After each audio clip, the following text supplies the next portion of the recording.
Constructive Criticism is sponsored by Oasis Games. MTGOasis.com is the place to get cards for your next Magic event. Try them out with code CCMTG for 15% off of your first order, and use the code WouldThatBeGood for 4% off of every order. Want to support the show directly? Head on over to patreon.com/CCMTG to check out some awesome benefits and future goals for the show. Thanks for listening, and here's this week's episode of Constructed Criticism. Hello everyone and welcome to the Constructed Criticism Network. This network is here to help you improve at Magic the Gathering at every level. From Pauper Leagues to Top 1000 Mythic, we've got you covered. If you want to hear the entire network, head on over to our sponsor at PureMTGO.com, where you can hear each and every show, each and every week, and check out their sponsor, MTGO Traders, and tell them that the CCMTG Network sent you. Now sit back, enjoy the show. From YouTube, podcasts, and more, here's this week's episode from ConstructedCriticism.com. Hello, everyone. Welcome to the 408th episode of Constructed Criticism. I am your tea-drinking host, Mason, joined by my water-chugging co-host, Abe, and my Monster Energy fanatic co-host, Spencer. How y'all doing? I literally don't remember the last time I had a Monster Energy drink. In fact, I think it might have been 2012 when I asked for caffeine. Rockstar. Hold on, we gotta be. Let me finish my story. Rude. I said the wrong words. And I was like, I need some caffeine. And Quentin Pierce, former host of the show, brings me a Monster Energy drink. And I'm gonna just tell you guys what I think of Monster. It tastes like a 9-volt. That is straight up what it tastes like to me. It is just literally licking that battery. So many. That response gives me so many more questions that he's 11.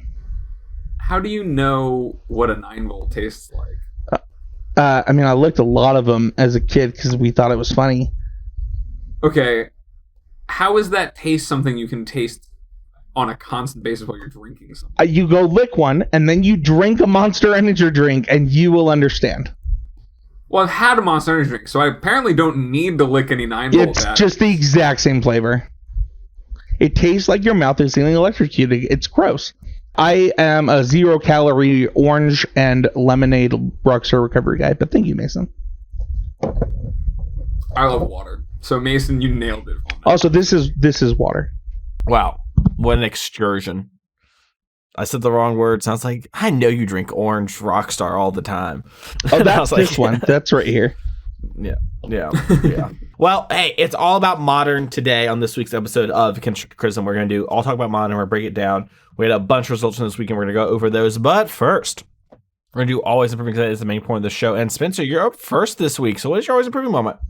Yeah, I had a couple, but I'm going to focus on a specific one. I was lucky enough to have some pretty good results this week, doing well to get some QBs in a couple of leagues as I prepared for a Modern single event. As people know, I just did well at a Team Headhunters event, kind of a complicated format where I played Tron at the local level, and I also have been really focused on Standard. Some of the decks that I talked about last week, and actually really during the Pick 2 set review, were treasure decks, mid-range decks, and things like that. I think one of my key cards in the set review was a certain black, white, blue dragon. And my always improving moment is actually pretty interesting. People who know me know I love to brew in Magic. And one of the questions that often gets asked of me was, how do you make a successful brew? Like, you've qualified for the Pro Tour with a brew. You've had friends qualify for the Pro Tour with your brews. How do you do this? And I think the answer probably would upset a lot of people, which is that when somebody is just doing something better in the vein of your idea, you need to accept that and move on to their stuff and improve on that. And this happened a couple of times for me this week.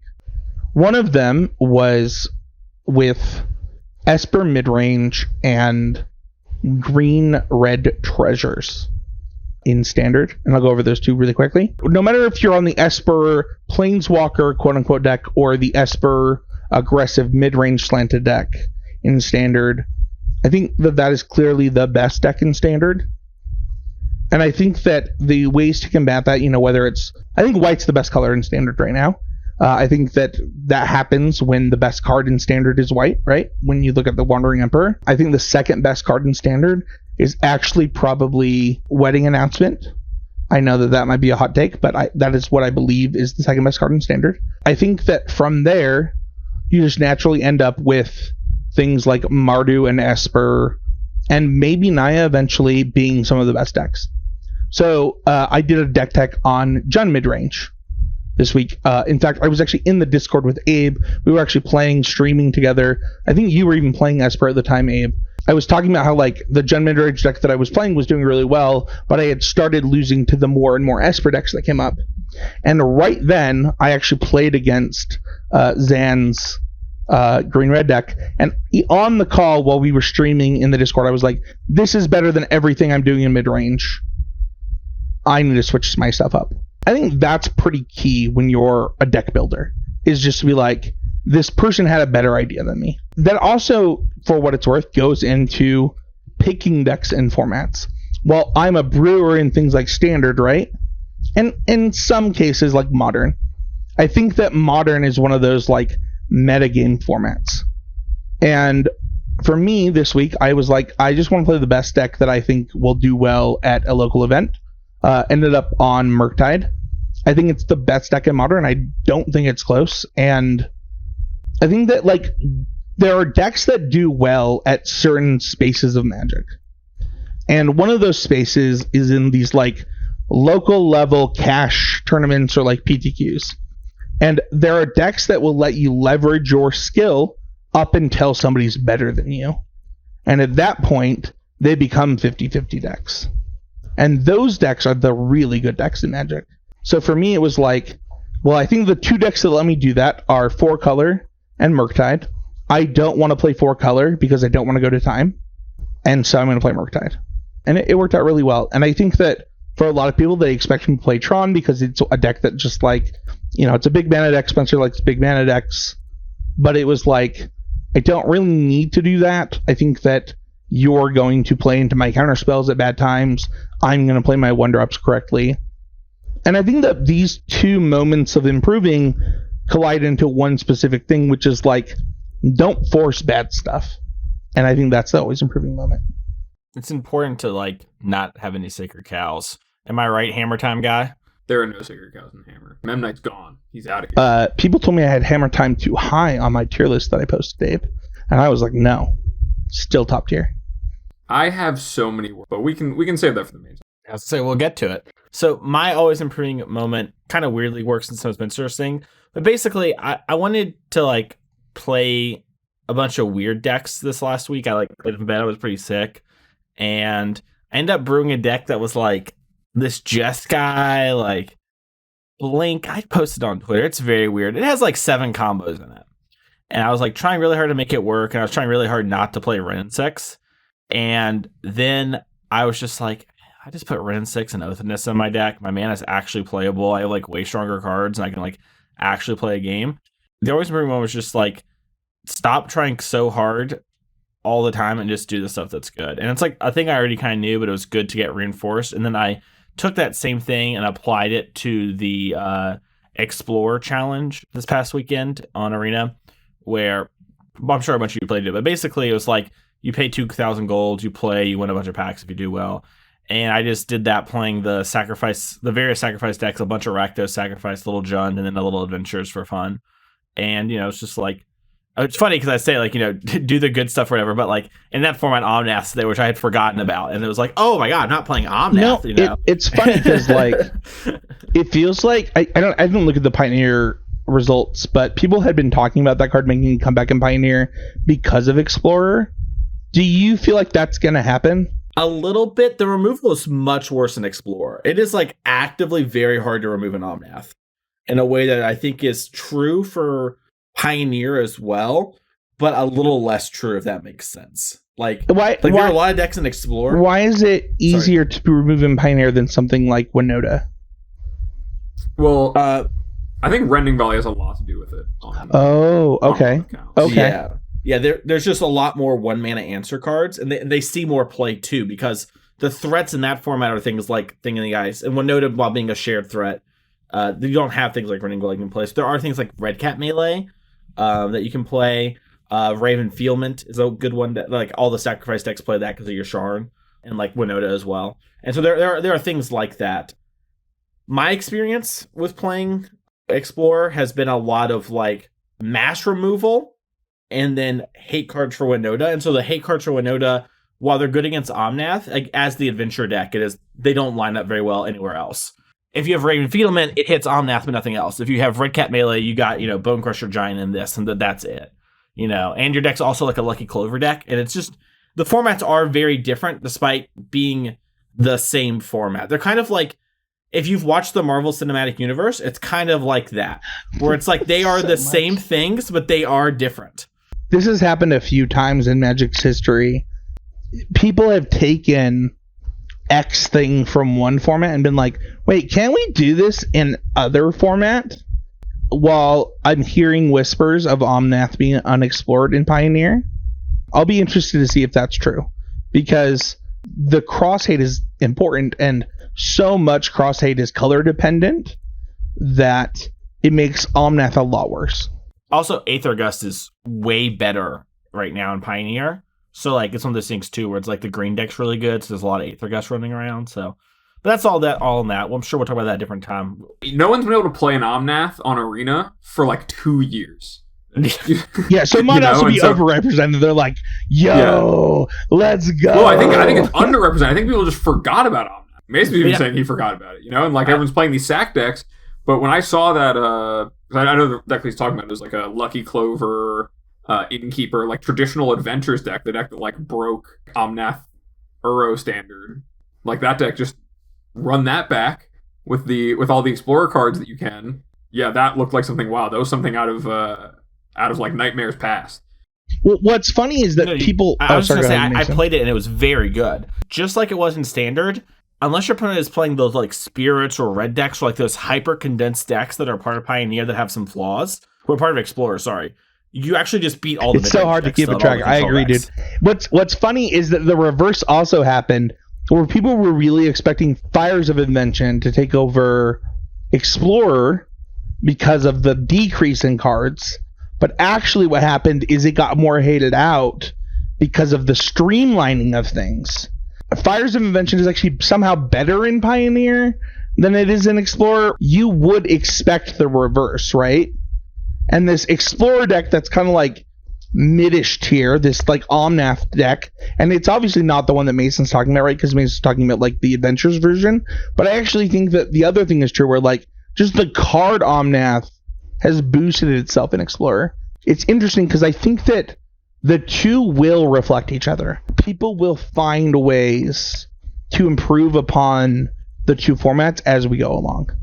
Before the like alchemy changes to cards and was it the historic jumpstart, before those happened and really divorced historic from Pioneer, we really saw that a lot. Most of the Rakdos, Dreadhorde Arcanist, Young Pyromancer shells, those were really, really based on the early historic decks once more of those cards were in the format, thanks to Strixhaven. And so those two formats have really always been linked, and I'm very interested to see that go as well. My always improving moment this week, if we're going to move on, is getting back to focusing on my like technical play has been a pretty big focus of mine when I'm playing paper. And this week especially, I played in Modern 2K over the weekend where I was playing Hammer. And Hammer's kind of in a spot, like we'll talk about in the metagame, where it's got to fight a little uphill right now. And when that's the case, you really can't afford to make mistakes or play lazy. And that's something that I feel like I've been avoiding doing when I play these 2Ks at my local level, is making sure that I'm playing as tight as possible. And I had a lot of moments this weekend where I caught myself internally automatically doing the double check. When you talk about how to like make sure you're playing better, the number one thing is always take that extra 2 seconds and make sure the play you're making makes sense and you're thinking everything through. Like for example, when I came to my quarterfinals match against Murktide, where I had no Sir the Split and another little always improving about the classic Hane, make sure you play out all your matches. No Sir the Split and played that out, where I needed to like figure out when I had a Sigarda Zeta Hammer and an Esper on play against Murktide, and I had to figure out when exactly the best time to cast my Hammer is. if it's now, am I attacking with Esper Sentinel or not? And what defines that? Is my opponent going to block with their Ragavan? Are they going to attack with their Ragavan? What am I doing with my turn based on like every single card in my hand, and what's my plan for multiple turns? And really focusing on that over the course of all of my matches. I really feel like I did a great job of doing that, and I was already thinking about the things you usually kick yourself for not double checking on. And that was like really where I felt I'd been doing my best in a long time. So I also think you hit on Murktide's big weakness. I mentioned this during my Always Improving. I almost don't want to say this because I'm afraid that people will take it the wrong way. Murktide has a high, like, I'm better than you ceiling, but a low skill ceiling, if that makes sense. Like, it's like, as long as I'm better than you, I will beat you with this deck. But once we're pretty close, it's actually really hard to win. Because you know what my deck is. Like, you know what I'm trying to do. My answers are within 3 cards of each other usually, because so much of my deck is air. What Abe just said is indicative of a player that understands how to beat Murktide. I think that's really important. And shows Abe's understanding of both Modern, because I think that this is a pillar of Modern, and also his understanding of Hammer Time. Let's just get into it, because that is going to be our main topic. We are doing a Modern Power Rankings, looking over everything. Historically, the way we've done Power Rankings is we have gone from the bottom to the top, but we're doing things a little different this time because Mason was in charge and Mason didn't remember the Frank Carson scale. So what I've done is I've listed all the decks that I looked from the challenge and the showcase from this past weekend, and I wrote out all the times a deck finished in the top 32, and then I made note of when they finished in a top 8 or a top finish, quote unquote. And I think we should probably start with the top decks, and we're going to kind of just have a natural conversation and work through everything as we do that. But I do want to kind of say the numbers on those top decks just to get an idea for like how representative they are. So Murktide across the 2 events had 9 players show up with it. There was some overlap of people in 2 events, with 4 of them being top finishes. When of the you 9. say 9, you mean 9 top 32s? Like first to top 32, that's when Murktide showed up. Okay. It was 9 so times. 9 top across the 2 32s. events. 9 top 32s. Because there was probably way more than 9 players. Yeah. We can't see all of them, but for finishes that were like in the cash. Sure. Of the winner metagame, it made up 45% of it. Actually, a little more because we didn't get that much in the showcase. You only got top 16. Oh, okay. Of its representation, it got 45%. Oh, correct. Okay, yes. sure. Yeah, so there were 9 people with Murktide that showed up there, and 4 of those 9 finishes were in top 8 in various places, with the best being second place among the 2 events. Then we had the Living End have 6 people show up with it with 4 top finishes, which is the best conversion rate of any deck we'll talk about today. And then we had 5 elementals and 2 4-color control. Neither of them made the top. These decks get blurred a lot when talked about, so I'm bringing them both up here. But neither of them made top 8s? Neither of them made top 8s. One of them got 10th, I think.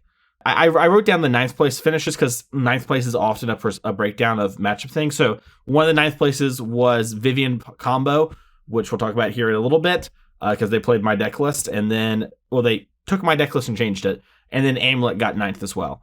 That's kind of where we're at when it comes to the like top finishes on stuff. But Murktide, Living End, and the 4-color piles are kind of the defining things of Modern. We were just talking about Murktide Regent. Let's kind of wrap up our thoughts and general think about that, because I think it is the deck that, if you're going to a Modern tournament right now, I would say like that is the deck that I would expect you to play against 2 or 3 times. Like that is the deck that you will see the most of across the field. I think that's a pretty fair assessment. Would you all agree with that?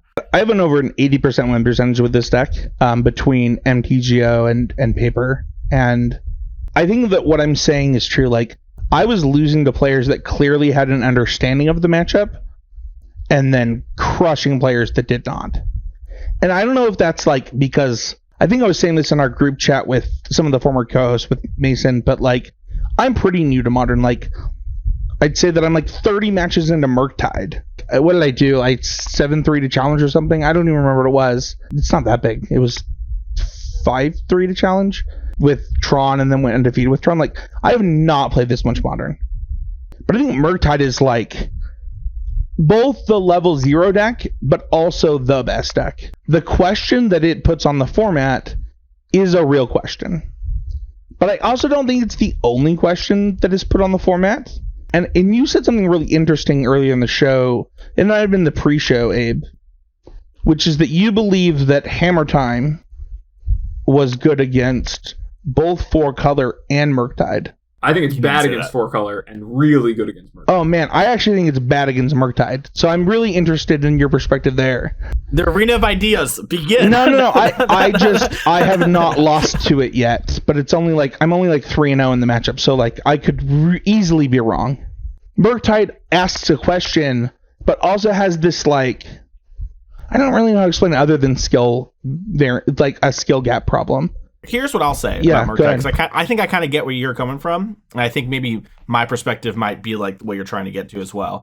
What Murktide Regent does is it checks the format in a way that's like, hey, I'm going to play efficient answers, efficient threats, and I'm going to do that every time, and I'm going to have the sideboard cards that pivot week to week that make my deck 1 to 2% better against you, and yes, my deck looks the same every time, yes, all the lists are within 3 cards, but if you can't play good ABC Magic, or you have a draw that's bad, I'm going to punish you. Yeah. And that is kind of Murktide's role in the format. It's so funny. I got told I was dumb for playing the first Brazen Borrower over the third Archmage's Charm.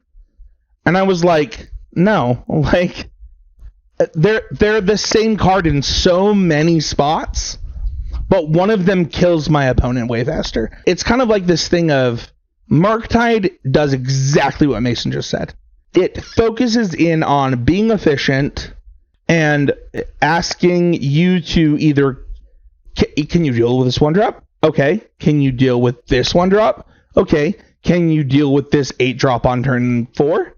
And if the answer is yes to all of those, it also was like, okay, well, I answered all of your things, so where are we at now? Because I have expressive iteration, right? I think that that's a good question for the format. I actually really like Murktide being the quote-unquote best deck.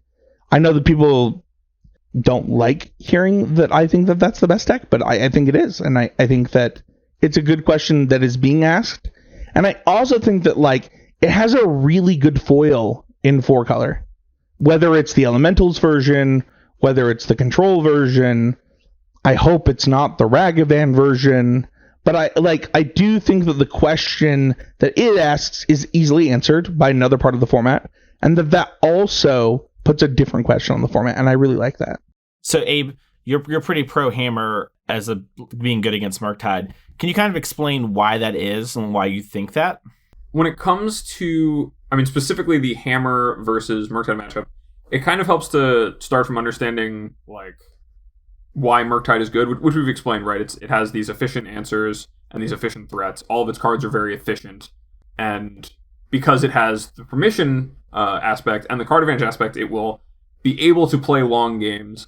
It can maneuver itself very well to whatever the speed of the game needs to be. It has the ability to dictate the pace offensively and defensively. The thing about Hammer is that Hammer has the ability to play at a similarly, if not more efficient pace, because it's a cheaper curve. But also, it gets to stages of the game where almost every card in Murktide's arsenal is invalidated, right? If I have a Hammer on a Stoneforge Mystic, without 2 Deliriumed Unholy Heats, unless you're playing Brazen Bar, there's not a way to remove that 11-12 from the board. So the ability Hammer for is one of the reasons, for what it's worth, that I elected to play the first Brazen Borrower. But I know that's like semantics, right? It's like one card. Yeah. Well, Archmage's Charm is also good there. They are very similar. I do have a question though. Well, you actually just answered it. Does Archmage's Charm not do that though? Like you talked about how they needed the Brazen Borrower, but like Archmage's Charm also steals the Hammer. But if the Hammer's on my creature already, right? If I've aided it onto... Sure. If you go to equip it and it get stolen and it doesn't equip? No, the equip results. No. The reason why, part of the reason why is it's an aid trigger. So aid equips it. Got it. Well, yeah. So aid will put a trigger on the stack that will attach it to the creature. Got it. I'm pretty sure though, if you... Yeah, I think if I pure steel blood... I'm not gonna lie, I've drawn Brazen Borrower in probably an inappropriate amount in that matchup. I've never not drawn it in the matchup, and it is a one of. I don't know if that means I'm like digging to it too hard, but everything you just said leads me to believe that you're right, because what ends up happening is I end up having 2 mana counter spells and Archmage's Charm, and you end up having everything costs 2 or less. Yeah, so not only does everything cost 2 or less, but also there are games where I can completely invalidate all of the counter magic in the deck on my Urza Saga draws. Where either I've cast things like Esper Sentinel or Giver of Runes under your ability to have counter magic, and then you're going to need to spend removal spells that will later open up my hand because you've had to spend them. And I've gotten cards with things like Esper Sentinel. Or I'm able to just play the Construct game, and unless you have something like Dress Down in your main deck to interact with those can be very taxing on the fairly limited number of removal spells that you have access to, right? Like at a certain point, you do run out of things, and you having Expressive Iteration is good, but when all of my things, if I'm able to just sequence behind, and this was much easier with Luris, for what it's worth.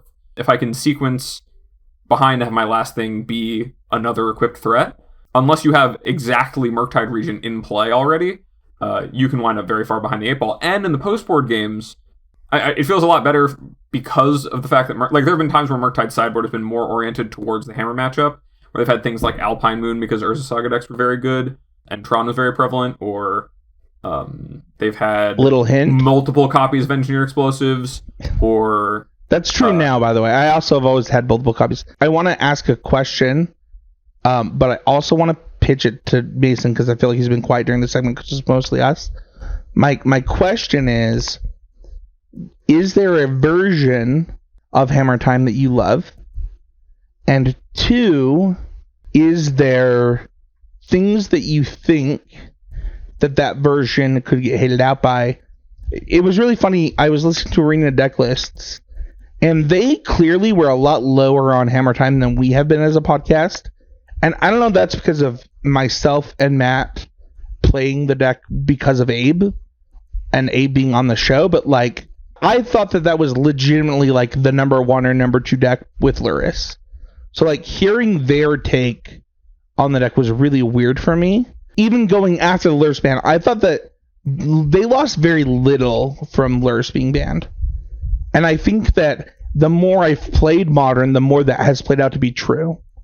In fact, I think that like Nettlecest and the different things that they can do now that Luris is gone has shown that they get to play the game depending on the format, whereas before they just had to be streamlined.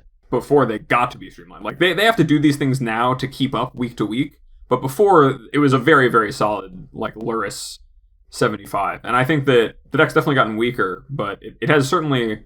I've certainly adapted to the loss of Luris by just building to be more resilient rather than being that way, but, I mean, the deck is also kind of not performing great. Part of the reason why the deck doesn't perform as well is that we've seen the rise of, and a continuous rise, and this was part of the problem with Hammer before, is that the 4-color decks really beat up on the Hammer decks in the various forms. And we're seeing it now more so too with the Elementals becoming the kind of 4-color du jour. We saw Autumn Burchett crush it on Moto and in real life in an event with that deck, and then we saw Corey Baumeister piloted it to a second place finish at the SCG Philadelphia 5K as well, and it's been doing well in Moto. No top 8s this week, but it's been like pretty consistent, and the Elementals version is actually like weirdly better against Hammer too, because they play a bunch of Furies, a bunch of Eladam recalls, and more Ephemerates, so like they actually just like clear the board up a whole bunch. And this is kind of a thing that the 4-color decks all do, is they like are really good against decks that try to play traditional Magic. And the Elementals is like a way to trump the 4-color like race of like, hey, we're trying to like trade cards and play like fair Magic all the time, but like you can never beat our end game of like Eternal Witness and Ephemerate. So they play Risen Reef to like, and Cavern of Souls as part of the thing, to like trump the trumping. And it just turns out that like you can do all that with Yorion stuff and upgrade your Elementals deck from a 60 to an 80 card deck, and you still get all that kind of oomph. And so I think that's been a big reason why we see things like, you know, you never see humans anymore. With Elementals was a response to like Yawgmoth starting to do well. Like Yawgmoth is like kind of 50-50-ish with traditional 4-color, but like has some pretty big issues with Elementals at times. And just that kind of stuff keeps people down. And we've seen the other big deck, before we kind of get everything else, kind of pop up because it's so good against 4-color. But it has a little bit of issues more so with Elementals, and that's the Living End. And this is like the other kind of big pressure on the format for creature decks, is that Living End is a really fast and efficient combo deck that has a Wrath of God in its main deck, right? Like the card Living End at worst just clears the board so often, and it almost is never not putting a creature into play. So we're seeing like how it's really, really hard to be a creature deck in Modern right now. And that's without us ever mentioning cards like March, Ending, Unholy Heat, Solitude. Like we didn't mention any of those cards there.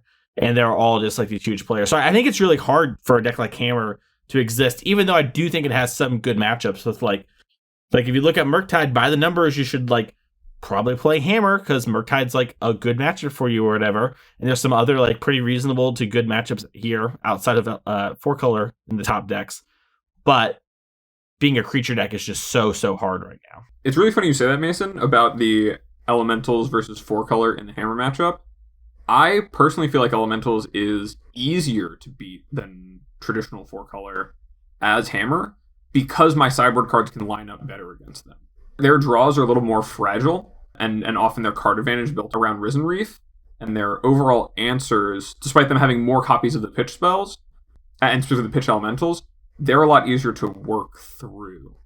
But I do think that overall any of the 4-color archetypes, and any of the Solitude decks in general, are kind of the reason that Hammer's kept down right now. My thoughts were around 4-color and Living End. I think that the difference between 4-color control and 4-color on-math elementals is depending on how big and how hard you want to go in a specific direction. I don't know that like the E-Witness package and the elemental package are that different in other matchups. It just depends on, I mean, like that's probably not true. Thinking about Risen Reef, but what I'm saying is like what you're trying to achieve as your very end game is different, but what you're trying to achieve in the metagame is pretty close to the same, right? Basically, I think what you're kind of getting at is that like the Eternal Witness deck, like if you build like traditional 4-color, like I've played a bunch and been a big proponent, and like Ellen Bogan's a big proponent of, is you play a lot of cards that are really good with Eternal Witness. So you play things like Counterspell and Holy Heat, Lightning Bolt, Prismatic Ending, March with Early Light. Like these are your answer spells. And the Elementals deck is looking to use the pitch elementals in addition to some amount of prismatic endings and stuff like that, but they don't do things like counterspell, and their plan is to answer resolve things and then have Risen Reef make up the difference, where Eternal Witness is like literally like nothing resolves, the game is over. Yeah, they're both trying to end the game on a pure value basis, right? The way that the 4-color control deck ends the game is I have counterspell, random Amadolari's Call, E-Wit in hand. You literally can't beat this, right? And then the Elementals deck is, I will have 7 cards in my hand the rest of the game. You can't beat this, right? And so the game plans are different, but they're doing the same thing. The Living End deck, I think, has a Tron matchup problem. I think it is bad against the Tron lands. And I know that people disagree with me, but I think that it's like easily the next worst matchup. I think that you are in pretty big trouble to the Tron lands. While the Tron lands aren't a decline because we don't see like, I think that the blue Tron deck is making a comeback and the green Tron deck is not going away. I think that's actually going to spell bad problems for Living End over the next month. I do think that that is like the third best deck in Modern for what it's worth. Like if I had to rank them, I would go Murktide 1, the 4-color decks 2, Living End 3, and I would put Hammer Time 4 for what it's worth. I think the Tron land decks, I would still put them in like the top 5. I think that they're actually really good. My main problem with Tron is the same thing that I think the Living End actually has the biggest problem with, and that's Murktide region. I think Murktide just checks both those decks so well. To be fair, I agree that Tron has a Murktide problem. Living End has a Murktide problem and a Tron problem. It's going to hit from both ends of the spectrum. This is an open-ended question. What do you like Tron against in the format? Because I kind of like it against 4-color. I like it against the 4-color elemental decks. I think it's like unlosable in that variant. I also think it's good against like random modern bullcrap. This is like kind of circumstantial evidence, but we played a Team Headhunters event. This is the event that we talked about on the show. What was it, like a month ago? Where I played Tron because we wanted a big mana deck and didn't want to get the cards for Amulet. And then I had also just cashed a challenge. It was like, whatever, yeah, I'll play this. And one of the things that became really evident really quickly is that people tilt against Tron lands. They get so scared. And this is one of those, another skill problem. And at the very top levels, this doesn't happen, right? And I think it's why you see Tron not winning events. I don't know if you put the total number of top 32s, but I did see like... It had like one person. Yeah, I think that Tron still had like a top 32 this week. And the thing is, oh, you know what? I'm actually looking at this now. You said Scape Shift, Amulet... Yeah, Calibrated Blast. We haven't gotten there yet. But what I want to say is, like, the random, like, checkmate you lose decks, like Scape Shift, Tron. I don't know that Amulet fits into this category. I actually think Amulet is a little bit underplayed right now. I think that those type of decks, these big mana or, like, big thing decks, they ask a question that, while it gets answered by the best deck, doesn't lose to the other stuff. So my problem is I actually think it does lose to all the other stuff too. So that's my big problem. And I was talking to Ellen Bogan about this with the 4-color against Tron. Like once we got Boseiju and we started sideboarding like 2 more Boseijus. And I think he had some Spreading Seas too in his main deck, and I don't. So that's like a little bit of like small edges things there. But like my experience has actually been that like while the matchup is not good, and I would not money match people for Tron versus 4-color control, I am no longer like, oh my gosh. Where in Vegas, my last round of day 1 was Tron, and I like you guys played the version that's good against Tron though. Are you anti-Elementals version then? My main problem with the Elementals version is that I think it is good for things like Modo and whatnot, and it's still a good deck. Like I don't think it's bad by any means. It's like we're talking like percentage points here, but I think in the aggregate in the wild, the counterspell type stuff actually covers more bases. So if you're gonna play things that are smaller than a 5K, I would play 4-color. If you're going to play 5K and bigger, I think it's week to week, and this week I would play Elementals. So that's kind of where I kind of fall. So it was really funny. We were in the Headhunters event where I was playing Tron, and one of the things that was like, depending on what their 4-color list looked like, depending on whether or not I, as the Tron player, as the Headhunter, wanted to play against them. And I think you just highlighted it. Like, yeah, I don't want to play against Counterspell with my Tron deck. I mean, Tron can fix this, right? Like, Tron can be a Worm Coil engine or Drazi deck with Cavern of Souls. It just sucks. Like, that deck is not good. It's good in those matchups. It's just not a good deck. I think Tron just has the problem where if you're at anything smaller than a 5K, so like less than 200 people, I think you're better off playing like other decks for the most part. It was different for your Headhunter thing because you got to like pick your matchup, it's so you true. always got the best. But you're also discounting my top 32 in a challenge at the same time, right? But a challenge is bigger than a 200-person thing in my mind. Like challenges are big events. Sure. So like at small events, I think the Tron deck doesn't have enough good matchups consistently because the metagame is so much weirder at smaller tournaments, right? Like this is a thing in Modern for General Ford. This is not just Tron. But when it comes to metagaming decks, at small events, it's hard to pick metagaming decks because people play whatever they want. And you like very rarely actually see the best decks until like the finals. So you have to kind of like make sure you win matchups that are going to be weird. And then at bigger events, your deck has to be really, really good and better than the best deck. So like Murktide's like the bar every deck has to clear for me personally.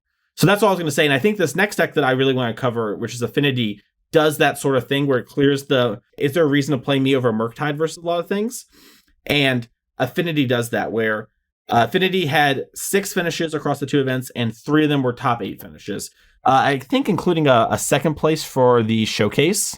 Yeah, it's kind of hard looking at all these Affinity lists because they look really... they're not really all Affinity. Like, one of these is a Fiddlebender deck.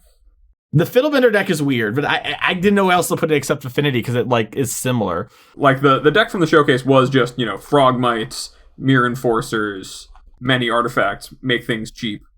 Make Urza tokens, Urza Saga. That's kind of classic. But there are just a lot of random non-hammer artifact strategies. I think that the like Affinity like artifact Shelly decks, the thing about them, it's like the check we talked about Murktide, right? Where it's like, hey, I'm going to have cheap threats with efficient answers. What are you going to do? And they kind of do a similar question to the Hammer deck where they're like, hey, well, they're similar answers, sorry. But like, hey, I'm going to go under you and I'm going to try and overwhelm you on these key turns. And that's how we're going to play the game. which I think is like a pretty reasonable thing. And against the elemental decks and the 4-color decks, instead of trying to force through a hammer at the right spot, I'm just going to generate so many cards that it's going to be hard for you to keep up. And I'm going to really hope Urza's Saga does a lot of lifting in that spot too. And then the living in check for the last big deck. They can refill their board and they have a lot of graveyard hate artifacts. I have played against this deck a lot in the last 2 days. And the person who got second with it said, and I quote, "My deck is broken." I think the deck is good, but I don't think it's great. I'm curious what you two all think about it.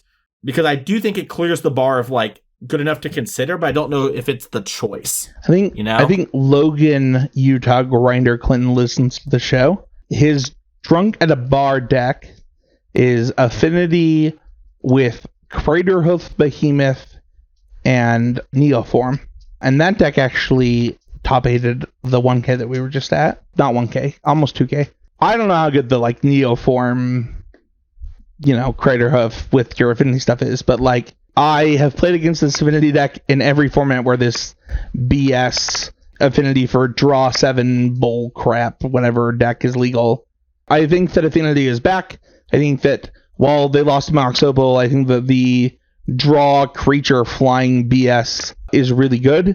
I think it also asks another question for the format, and it will quickly take over if you do not check it. I actually think this deck is really good. I actually think that it will probably literally take my spot of Hammer Time if left unchecked, where Hammer Time gets to be good in more metagames because it asks different questions, but catches the hate of this deck for as long as this deck is good. I was going to say, I think that if you asked me how I would build a deck that plays to a bunch of the strengths of Hammer Time, if I said, like, I want to play an Urza Saga proactive aggressive deck without being vulnerable in the ways that Hammer Time is vulnerable, where my opponent has Solitude and I'm all in on a creature, then and they just have it, I will lose. I want to play more counter spells and more ways to answer what my opponent's doing, more interactive spells.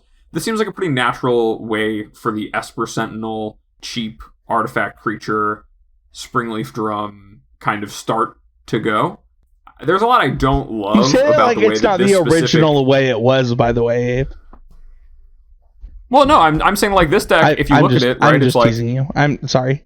Thoughtcast, Thought Monitor. Yeah. The main deck Teferi Time Ravelers. Okay, that one's 4 new. Portable Hole. Like, it is a much more focused deck on interacting with the opponent than something like Hammer Time. And the sideboard honestly looks very, very similar to some of the blue Hammer Time sideboards as the decks have kind of gone through transition, including trying out the Reality Chip, playing like Lion Sashes and stuff. Really more of these toolboxy, longer game cards where now their sideboard has, Meddling Mage or Lavinia on top of their heavy artifact base. I personally still think that it looks bad enough on paper that I don't have any interest. I don't think it's like the future of things. It does get to main deck more bullets because it has less purely synergy cards, right? Like, it doesn't have Sigarda's Aid or Hammer, so you can play more flexible spells. You can afford to play this interactive stuff, and your game plan is more able to contend with like 4-color and just the decks that are really, really bad matchups for Hammer. But I don't know, I'm not the Force of quite Vigor sold. check way more too. It does, yeah. Which is pretty big. I might be a little too spoiled by having played through Force of Vigor successfully when it probably doesn't work out all the time like that when I play Hammer. But I do think that if the idea is that an Esper Sentinel artifact deck is a place you want to be, Urza Saga is still really, really strong as a threat, and you can afford to play a much slower game plan, which has Urza and then like some counter magic, and you want to play main deck Teferi, then this deck's really good. But I'm not personally quite sold. I'll say this is 12 lands that die to March of Otherworldly Light.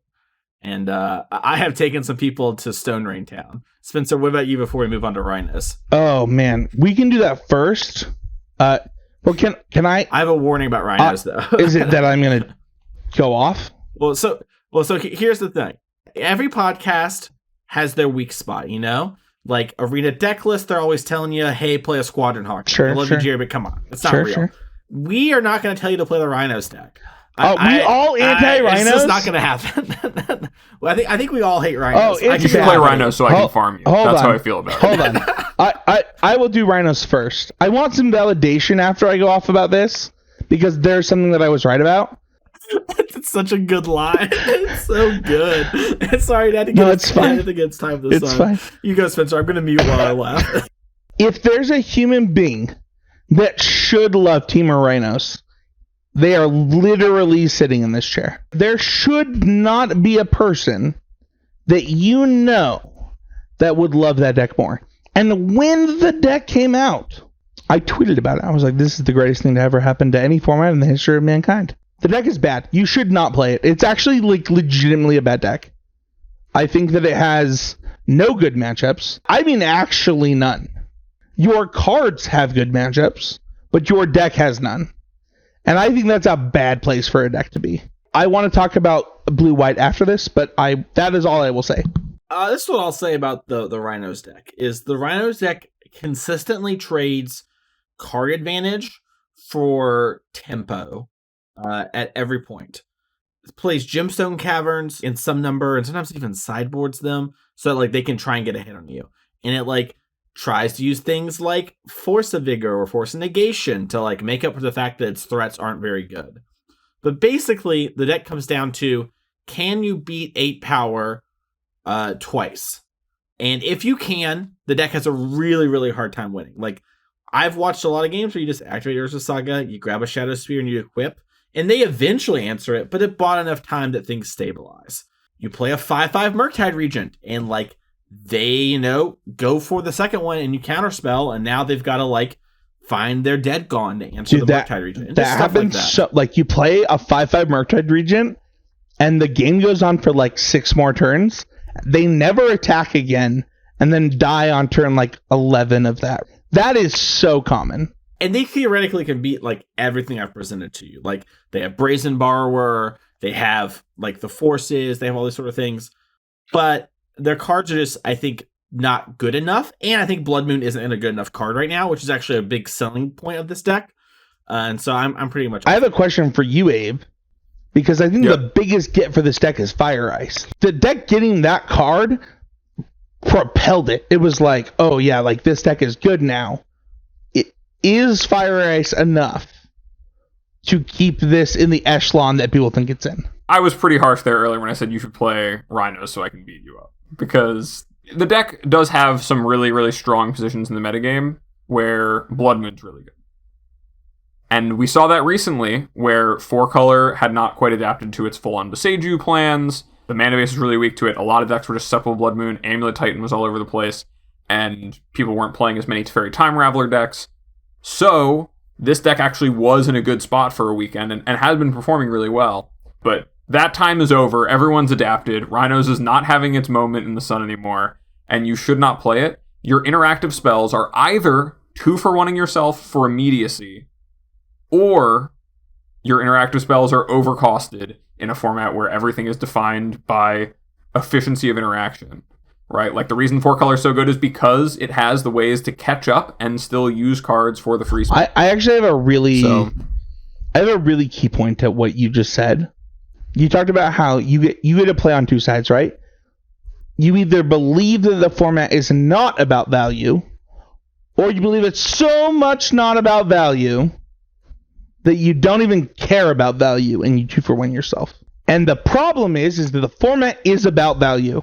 So I agree with you, man. I think that Rhinos has its moments where Blood Moon specifically is a disproportionately good card. It's one of the best Blood Moon decks because it gets to play it, but it's not there right now. I think that the other key thing for me in this deck, well, like, there's not a world in which Spencer doesn't want like some Temur BS Shardless Agent deck to be literally the best deck in a format. That's my dream. That's the thing I want in the whole world. This deck has a real problem of its identity is just bad. Its identity doesn't make sense. Its identity... I mean, the deck is just 1 note, right? Like, it's not 1 note, though. It's 2 notes, but they address the same problem. I don't know how to explain this. So here's my problem, and this is probably important to talk about. And if you're listening to the podcast and you have for a while, I've probably done this a bunch, and it was just, I never mentioned it, and I'm sure these guys do it, and other content creators do it too. When I'm talking to you about decks and things like this, a lot of the time I'm assuming that your budget is 1 or 2 modern decks that you'll own in paper, and that will be your 2 decks for like a year. And in maybe a year, you're going to pick up a 3rd deck, right? And barring a ban, that's going to be what you do. So part of suggesting a deck and saying if a deck is good or not is how often I think you'll hit if you click the button on the deck. So like Murktide, if you've talked to me since Murktide's been a deck in Modern, because I've been playing it since the beginning, I've told you that's the deck you should pick. If you only could ever click one button in Modern since MH2, Murktide was the correct answer. And I've told that to a lot of people, and it's been true. So when I tell you Rhinos isn't a good deck, it doesn't mean there aren't spots where Rhinos isn't good. It doesn't mean there aren't metagames where Rhinos isn't good. It just means, hey, I think if you're going to click the Rhinos button 52 times this year, you're going to come up like a big like winner. 7 weeks, you're like hitting the jackpot, right? Yeah, and the rest of the week you're really struggling. And I think that's a problem, and it's hard for me to pitch and sell you on a deck and talk about that I think has those problems, and I think structurally does have some problems, and it has a lot of the same strengths in the metagame that Living In has outside of being the best Blood Moon deck, but Blood Moon isn't particularly good right now, and Living In kind of does a lot of things way better, and the like kind of sacrificing card advantage for a tempo swing, I think Living In, the card actually does way more, because you just have a bunch of cards that aren't actually cards, and you hope that the board wipe into a bunch of threats wins the game. Dude, you just so made, it's really hard to ever talk about Rhinos. I think you just made one of the best points in the history of this show, for what it's worth.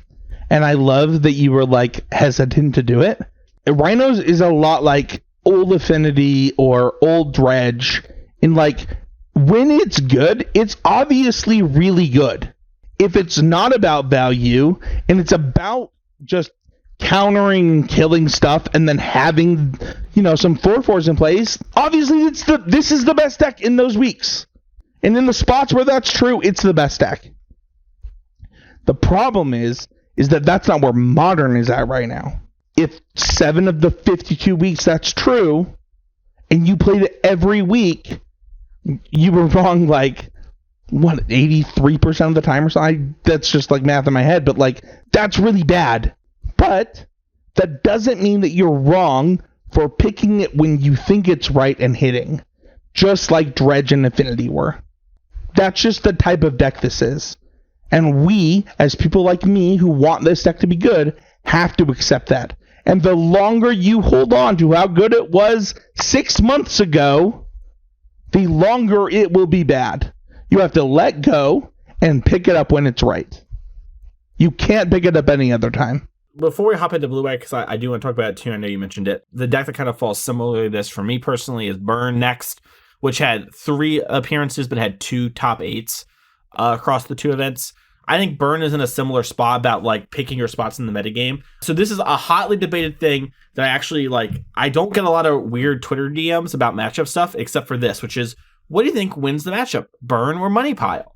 And I believe it is Burn favored on the average. I actually think you have I love this. It's also Burn favored for against Murktide. The argument that Burn players tell me, and I've talked to a lot of really good Burn players about it, is that you have a lot of answers and then Omnath takes over the game. But the thing is that you actually need to find Omnath and have the answers and kind of do it all. And typically that's not a problem for 4-color in most matchups, like even Murktide and things like that. I can elongate the game. But the redundancy in Burn actually condenses that down and makes it a real problem. So it's kind of like the survivor's bias, where 4-color players who resolve Omnath, and I have a winning record against Burn. I haven't played it that much, but I've gotten very lucky and found Omnath every time. And so, like, I have a winning record, but I slam an Omnath and I take over the game. But I don't believe that to be true. And I think if I were to sit there and play 100 games versus Burn, I'm going to lose a bunch because the 80 cards actually does come up. So that's kind of me on Burn. I don't know if y'all disagree. I don't want to spend too much time on Burn. I think it's a great deck week-to-week type thing. I agree. Not on average. I think that Burn is actually in a really good spot in the metagame right now. It's actually the opposite of Rhinos, where, like, I think that if you don't draw Murktide as the Murktide deck, you're actually a huge dog to Burn. Like, I actually don't think you can win. Like, I think that you win 100% of the games where you draw Murktide and, like, it lives, and then you lose not 100, but, like, pretty close to 100 of the games where that's the opposite. And it's kind of like the same thing with Omnath, right? Where it's like, yeah, I have this game-breaking card, but, like, that's the card I have. And I think that Burn is in a good spot right now. It, like that, will fluctuate. What do you think, Ed? I think Burn's really good. I think it does have a favorable 4-color matchup and a favorable Murktide matchup. I think it's very easy to prepare against, and it's very easy to respect. So when you're not playing against those decks where you're naturally favored, it is, you're fighting a little bit of an uphill battle, but Burn it's just good. It's not going anywhere in the same way that a lot of other decks don't. So I do think the 4-color matchups are favored for it.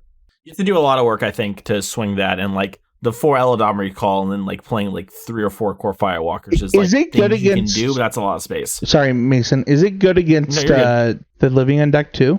It is kind of favored Living End slightly Okay. because Living End presents such a fast That would be clock my and then thought, undoes too. the creature. It like ends the game so quickly that it doesn't allow Burn to get enough off. That would be my thought too. So Also, Eidolon isn't very good against them. sure. In a way that like it is like a problem where normally Eidolon's like a card that gets you 4 to 6 damage. It does often do 4 if you stick it, but then like it gets a little weird. Roiling Vortex is really good against them, though. If you can, It's really good. if you can stick it.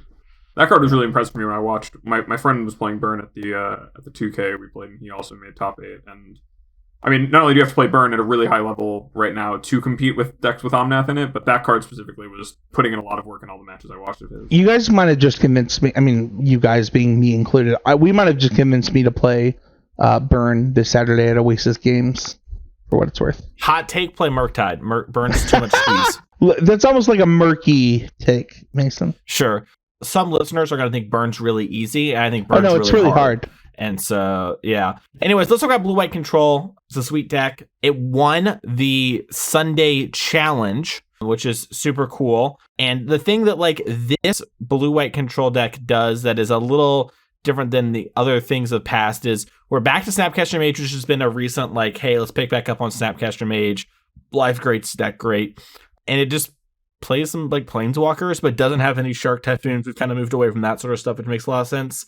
And you see Wandering Emperor, some Teferis and stuff. I'll just say this before I throw it over. There are moments where Blue-White Control is good. I think your 4-color matchup in every variant is unwinnable if you're a good 4-color player, and it makes the deck unplayable in my mind. But if you dodge that, you're doing great. So I'll let y'all talk about Blue-White Control because it's really not my bag. But the Wandering Emperor is a banger, so it's got that going for it.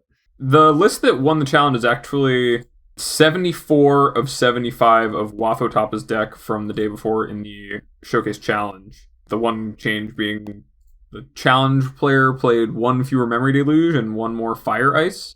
It is pretty interesting to see how this deck has gone. You can only cover like 2/3 of the modern metagame whenever you build your deck, but this deck has gone more towards covering its bases of Titan and of 4-color with these like main deck dress downs. And there was a time, only around right after Neon Dynasty coming out, where because Hammer was so popular and people were playing the battlefield so much, March of Otherworldly Light was this really impactful brand new card. It was piecing apart the Urza Saga decks and doing all this work. And now this Blue-White list has 0 copies of that card in it. It only has 2 Solitudes in the entire 75. It's playing a lot less to 1-for-1 the opponent and then pull ahead, and it's not worried about the mirror match as much with things like Shark Typhoon.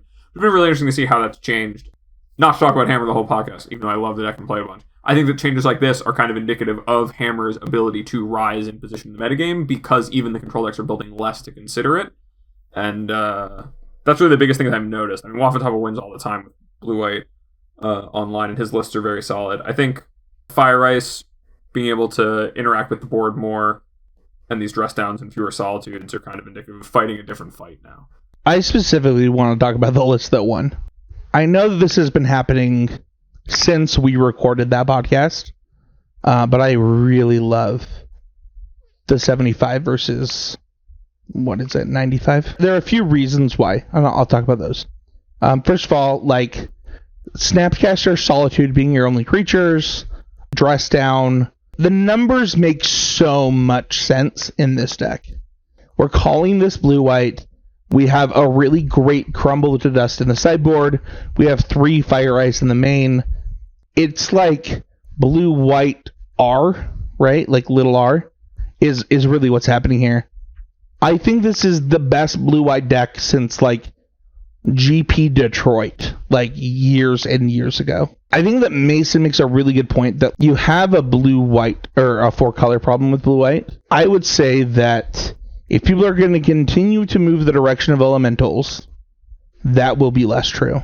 Yeah, I can see that. I think that one of the things about specifically the Blue-White versus 4-color matchup that I've observed has been that Blue-White's problem comes down to Ren and 6. In the early game a lot of time, it's very difficult for them to answer. I wonder how much the Fire Ices help there. Like there's you can't always have counterspell in 2. Yeah, right? there's Fire Ice, counterspell, and prismatic ending now, right? So it's like there's a lot. I think the blue white has been fighting an uphill battle.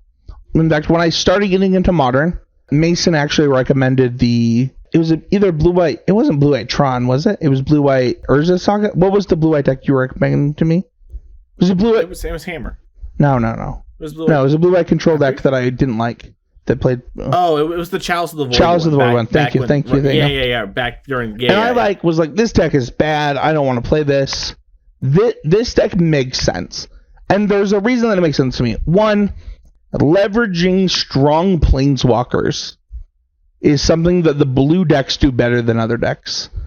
And the fact that it is now leveraging literally probably the 3 best planeswalkers in Modern, I think that like Jace the Mind Sculptor is really great. Sorry, in blue-white, Mason. I'll be more clear. Okay, I was going to say, put some respect on my Bay Red and Six. And blue-white. She's the queen of the castle. The podcast listeners could not hear Mason's face, but I could hear it. Like, put some respect on the queen. I think Jace the Mind Sculptor will probably fill a role. Like, as people adjust to Wandering Emperor or the Teferis, like, Jace the Mind Sculptor will make his way back into Modern. Like, he is that good.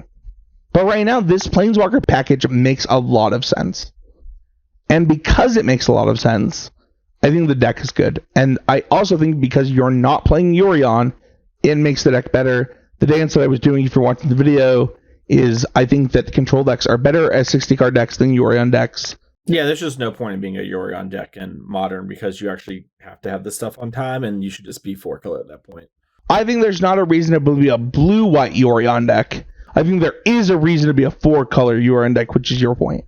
I think it's funny that you talk about this because I think all of this. I watch a lot of Wafo Tapa because I'm a blue control guy at heart in a lot of ways, and he is also one of the greats of all time, especially for people who are making content right now.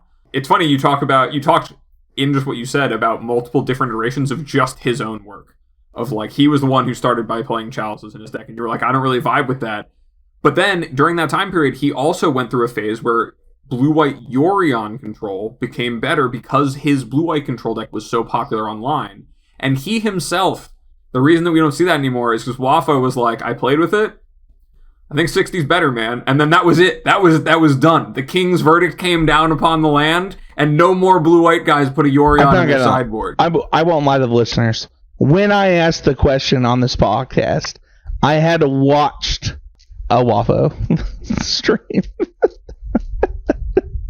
No, he streams. It's streamed on Twitch on the challenges, right?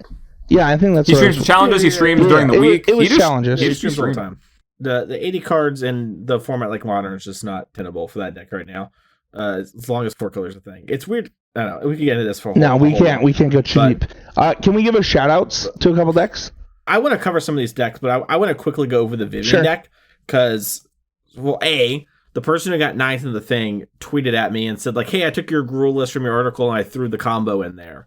And I think that's dope. I'm super happy that you did great with that. I hope you have a lot of success. I think the Vivian piles need a lot of work. And I think the Gruul deck is actually closer to being a real thing than this. But I don't want to talk about that too much. But if you haven't seen it, basically it's plain bounded Accomplice. You sneak in a Vivian. You sack the Accomplice, you get a Felidar, flicker the Vivian. Then you sack the Felidar, you get a Karmic Guy. Karmic Guy comes, grabs the Felidar. Felidar flickers the Vivian. You grab Kiki-Jiki. Kiki-Jiki copies Karmic Guy. You get Felidar Infinity. Boom, you've won the game. Pretty easy. Obviously, I didn't need to think about that at all when I said it wasn't complicated. And anyways, that combo wins the game, and it's like a whole package. Video watches the podcast are watching Spencer literally be on the floor. Abe, and quickly I'll throw it to you here since Spencer's recovering. Do you think the Felidar package has legs and is worth exploring some more? Because I think it's maybe worth exploring more, but I think it is a lot of work to win the game. There's obviously something going on here that's good enough. I do like this kind of approach of mishmashing it together with another halfway there new combo deck. Like, genuinely, I do like it because I think that it's just presenting a lot of angles at once, and you're just like, okay, I'm going to do this one or this one.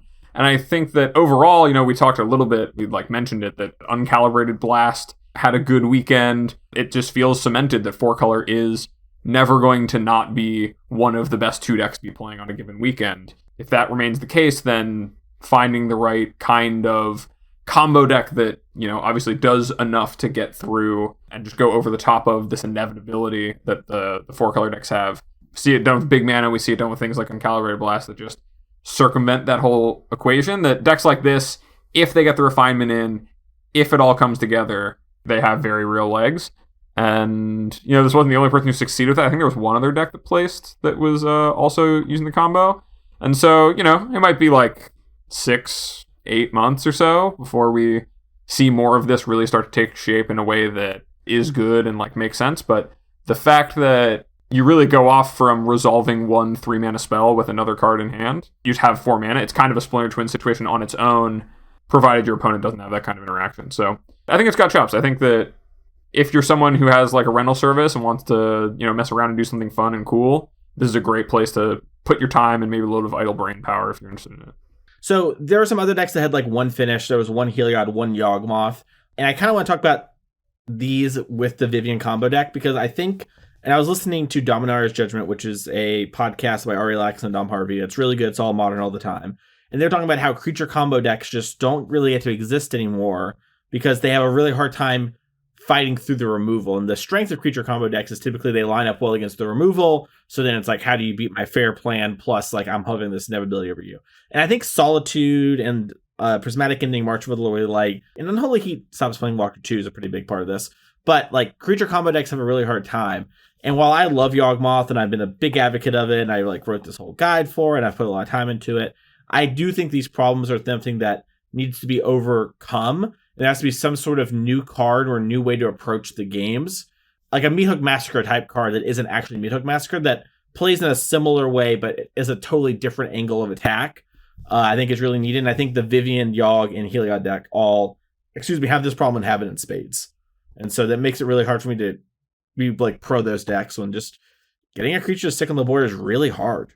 Yeah, I actually think these decks all have the same problem that the Rhinos deck have for what it's worth, where it's like the question that they're asking is too easily answered by the commonly played cards right now. And then the fact that these decks also probably have a bad Rhinos matchup makes it even worse. I don't know about the Vivian decks. I haven't looked at that yet.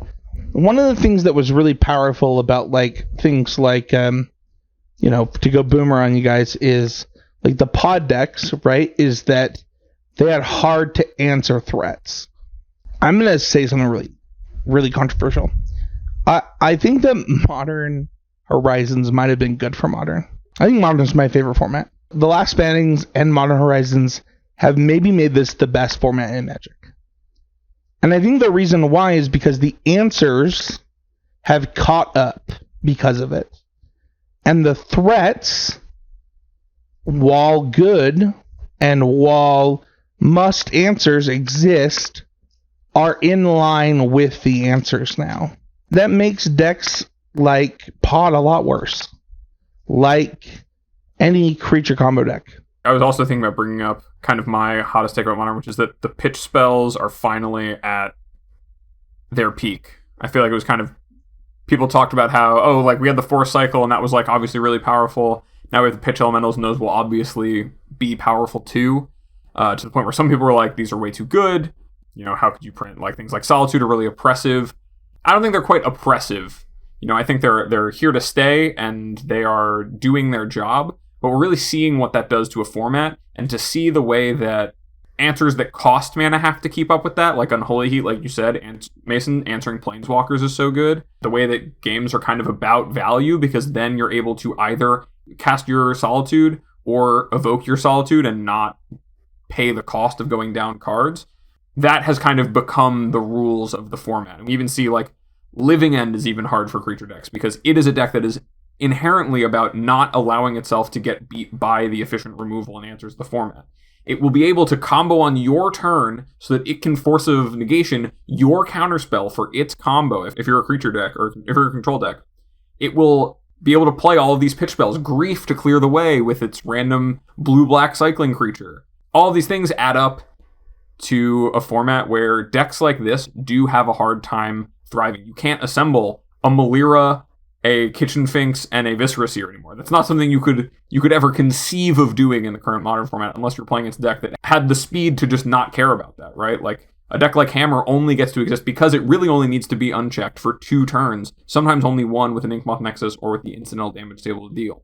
Kind of like my overall feeling on Modern when it comes to these decks, and how Modern has changed since Modern Horizons 2 is just that. The pitch cards, they dictate so much of how your decks are built. They're the only way to be more efficient than Murktide, and so you need to draw cards to keep up with that, or you need to be playing Murktide. That's. I really love what you just said, because I think that we've just spent almost 2 hours talking about Modern, and the common theme here is the format is not about what I think people want it to be about, but it is about something fun. Oh yeah, the format's amazing right now. I think it's super fun to play. The deck that I want to give a shout out to, which I didn't even know about till Mason put it in the show notes, is Scapeshift. I'm not out here trying to tell you to play Scapeshift over Amulet for what it's worth. I actually think Amulet is a really good deck right now. What I also think is finding spots where you understand what the format is about, and then going back through the history of the game, like with Rhinos, and finding the spots where the thing you're trying to do is good, like with Affinity, like with Living End, is really good in a format like Modern. Is really good in a format like Legacy. With the introduction of the elementals and with the force spells, that is actually where Modern has ended up. And because they're taking care of it, I think it's now just a better format than Legacy. I think that Modern is the best format in Magic, and you could not have paid me to say that a year ago.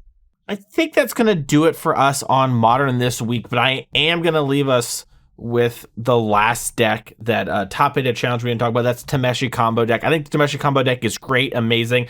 It only has a weakness to removal, graveyard hate, artifact hate, interaction, decks that are fast, decks that can kill really quick. So if you can overcome all of those problems, I think the Tameshi deck's great, and you just have to beat everything in Modern. Anyways, that was great that they top 8'd. That's going to do it for Modern. Guys, if you're going to play Modern, I think a lot of us kind of have expressed our feelings on stuff, but if you were going to suggest a Modern deck to a listener, maybe a listener's got a DreamHack Dallas coming up where they're going to hang out with me in a month, or maybe they got the PTQ season is starting up, we're going to have RPTQ, blah, blah, blah, here not so long. What is the deck that you would suggest someone buy, or what are some of the decks? If someone's looking like, I really need to get into Modern, I got to start playing so that when these events start in 2 months, I'm ready to go. Abe, I'll throw it to you first. If you wanted to play it safe, you're only going to get one deck. You should get Murktide, or you should get 4-color. If you're a loose cannon like me, and you love to get in there, Hammer Time, baby. List on my Twitter. Check it out. That deck, it's so fun. It's so good. It is like only maybe a half step below the other 2 decks because of the fact that its matchups are polarized instead of being 50-50 with the top 2 decks, where you're really good against Murktide and pretty bad against 4-color, and I think it's really good against a lot of the rest of the format too. That would be me personally, but what about you, Spencer? Yeah, I think you should just buy Murktide. I think it gets you into Grixis Death Shadow, which gets you into the new Black-Red Death Shadow deck. Like, I think Murktide is the perfect deck to get into Modern with. It is the best deck in Modern. I think that it has pretty close to 0% chance of getting banned. Like, honestly, I think we're past the point of wanting to ban Ragavan. I actually think that, the fact that other decks are moving away from Ragavan tells me that we're past that point, and it just makes me know that's the deck you should buy. If you're trying to min-max your money and time or whatever, picking Murktide, Living End, or a 4-color pile, and the 4-color piles will move around a little bit, but picking the one at the time, I think those are all really safe buys. And if you just have to do something that's different, and you can't bring yourself to play one of the top decks, totally understandable. Yawgmoth, it has a lot of problems, but it's still the best of the bad decks. It's the best of the tier 2 decks, the decks that have problems.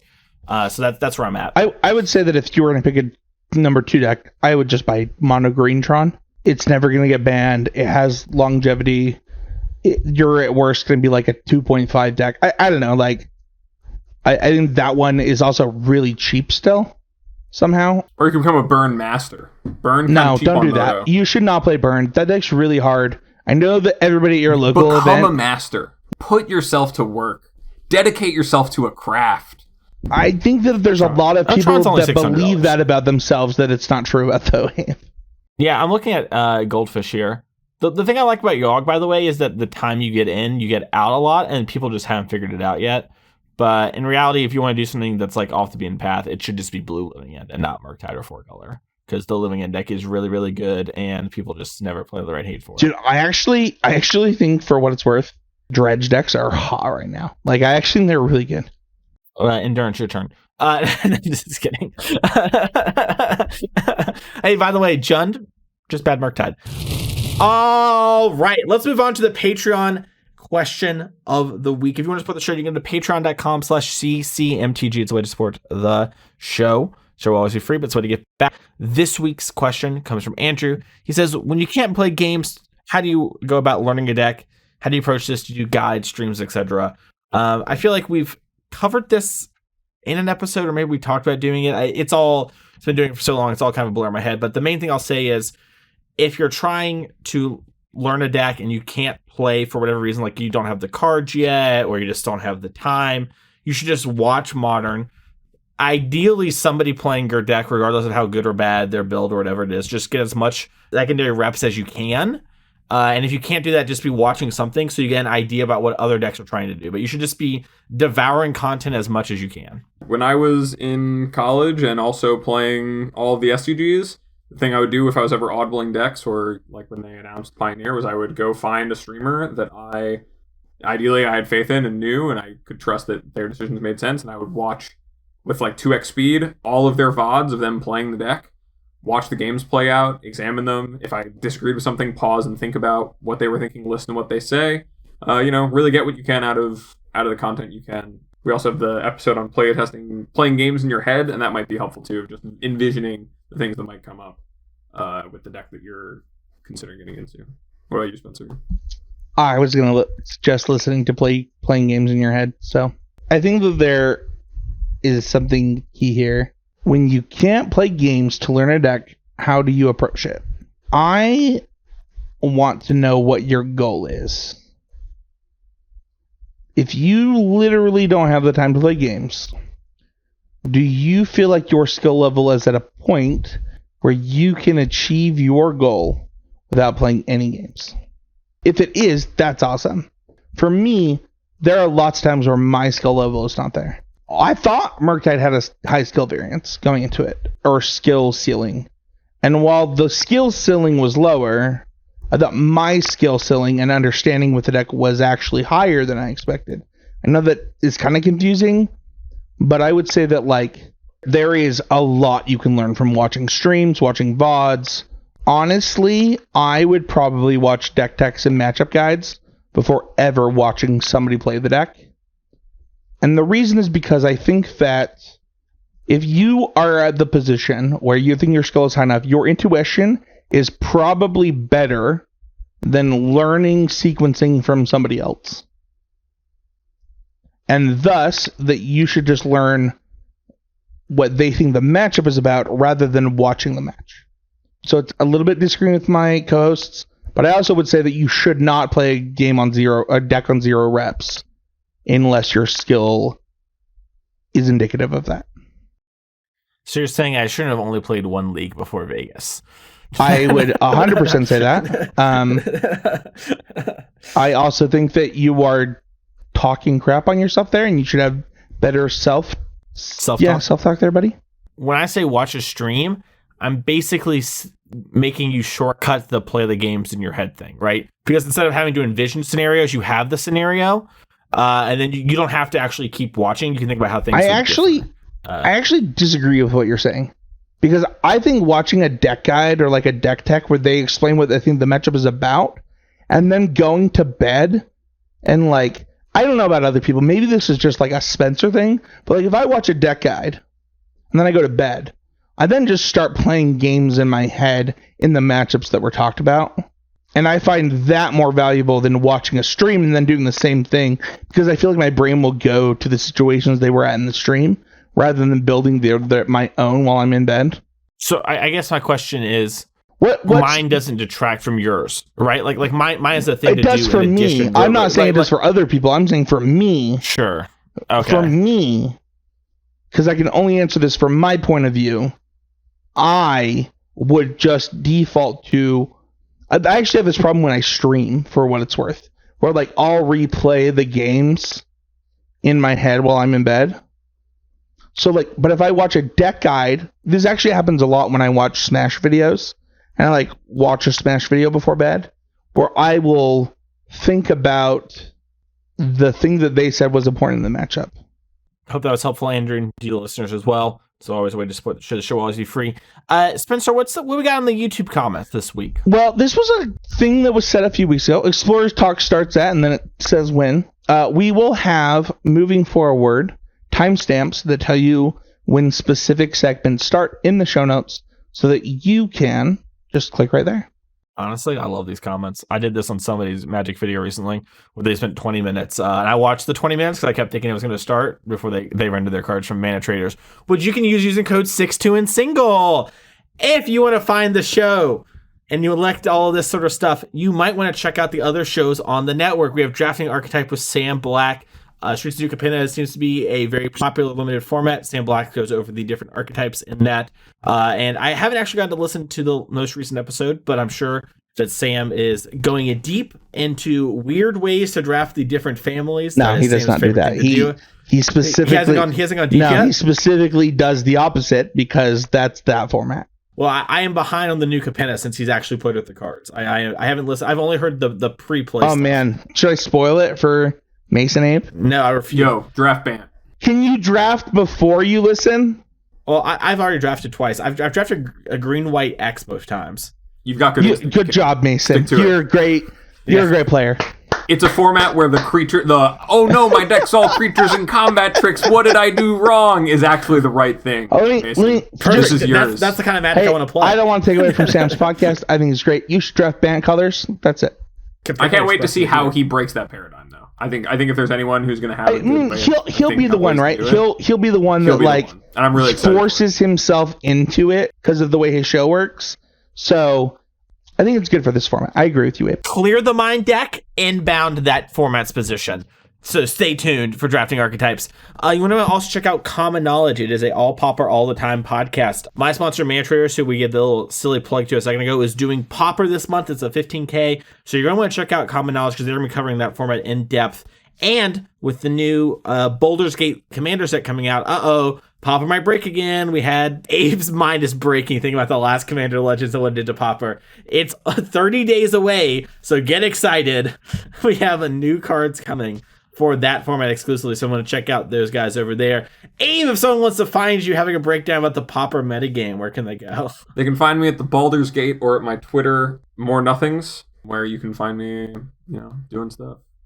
DM me about coaching for Hammer. If you listen to this episode and decide it's the deck that you want to play, I do offer coaching, and I do have a very good updated list on my Twitter that you can just yoink and start playing with. You can find me at Spencer13H. I also stream every week at twitch.tv /EasyMedia. Also, you should definitely hit up Ape for coaching. It is our most viewed video on YouTube in the last, couple years. I thought Ape did a great job, and you should watch that video. If you don't believe me, watch that video. Somebody asked us, though, Ape, what we were playing on. Like, how we were playing Magic like that in the YouTube comments this week. I want to know how you feel about that question. It really offsets the time that I was told by a friend of mine that they liked watching Magic Online more than they liked watching Arena. Literally a YouTube question was, how are they playing Magic right now? If you want to find me, you can find me on Twitter at MasonEClark _. That's the actual underscore. And also, if you're a Twitter representative listening, please, for the love of God, reach out to me in DMs. And also, don't notice that I broke your term of service by making a new Twitter account. Anyways, you can do that. You can find me each and every week at Card Kingdom as well. All about stuff. This week, I'm actually adapting an article that was a Discord exclusive before, and I'm going to have a new version of it kind of be put up on Card Kingdom, all about mana bases. And is the splash worth it? So, if you've been interested in that and you haven't been a patron, You should become a patron so you can read it now in the more lengthy version, but you will get the abridged version on Card Kingdom very, very soon. And that will do it for the 408th episode of Constructed Criticism. We'll see y'all next week for another episode of CCMTG.